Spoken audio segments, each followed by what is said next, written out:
Hello everyone, this is Steve Bussey with the Steve Bussey Radio Experience, heard occasionally on Blog Talk Radio. Today I want to talk to you about my ideas for real welfare reform. First I want to say that I think nature physics teaches us that nature abhors a vacuum.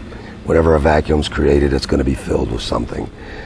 We conservatives have a nasty habit of creating a political or a debate vacuum when we rail against things like welfare without giving our alternatives. So years ago, I thought up this idea for true, real welfare reform that I felt was constitutional and that would work with freedom instead of in opposition to freedom and liberty and unalienable rights like our current system.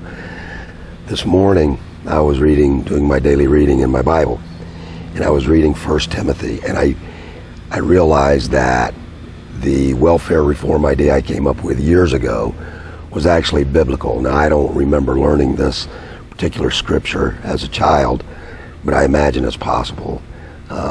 Certainly, growing up in a religious family, there were conversations about scripture and everything. So I don't know if this was planted in my head somewhere or not. But let me read you the scripture real quick. It's 1 Timothy 5:8, I believe, and it says, quoting the Bible, "But if anyone does not take care of his own, and especially of his household, he has denied the faith and is worse than the unbeliever." We're supposed to take care of our own. Now, there's another passage, if I can find it real quickly, that talks about the church being burdened. Here we go. This is 1 Timothy 5:16, speaking about the care of widows. "If any believing woman has widowed relatives, let her provide for them, and do not let the church, do not let the church be burdened, in order that there may be enough for those who are truly widows." So here, St. Paul the Apostle, writing his epistle to Timothy, is saying to me that we have to take care of our own. We have to take care of our truly needy, the ones we can take care of, or we're sinners, we're worse than the unbeliever, and we want to keep the church from being unduly burdened. So that's kind of the idea behind my welfare reform. It's inappropriate to say, let people pick themselves up by their own bootstraps or let them just study harder. The fact is, we have truly needy people in America. There's real poverty, and there's always going to be. So it's like Ben Franklin said, paraphrasing, "I share your concerns for the poor. I just differ in the manner for helping them." So here we go. My welfare reform.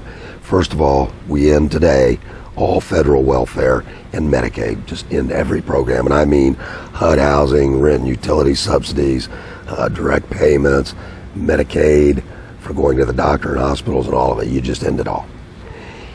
If a person wants to apply for public assistance, they go to some local government office in their county, in their city, in their state, and they fill out a piece of paper, front and back, 2 pages. Use additional sheets as necessary.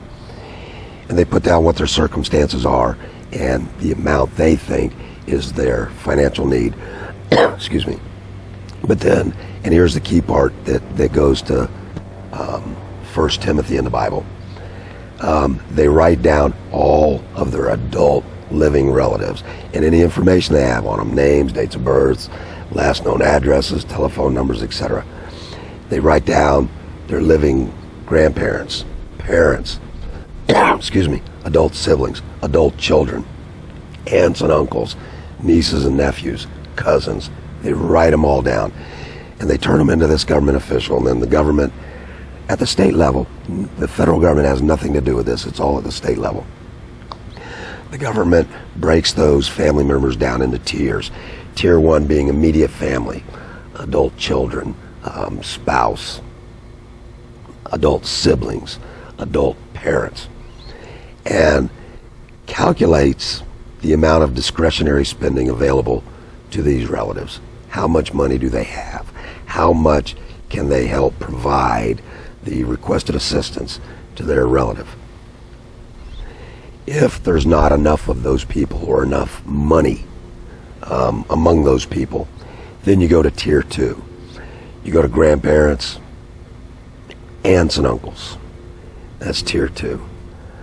Tier 3, if there's not enough money there, tier 3 could be cousins, nieces, and nephews. At this point, if somehow miraculously there's not enough money available to help this person in need who's requesting assistance, then the state would notify this person. First of all, they would take what money they can from those people you can use a sliding scale, each according to their ability to quote Marx, but only within this family unit. And the government would take what money's available and give it to this person in need.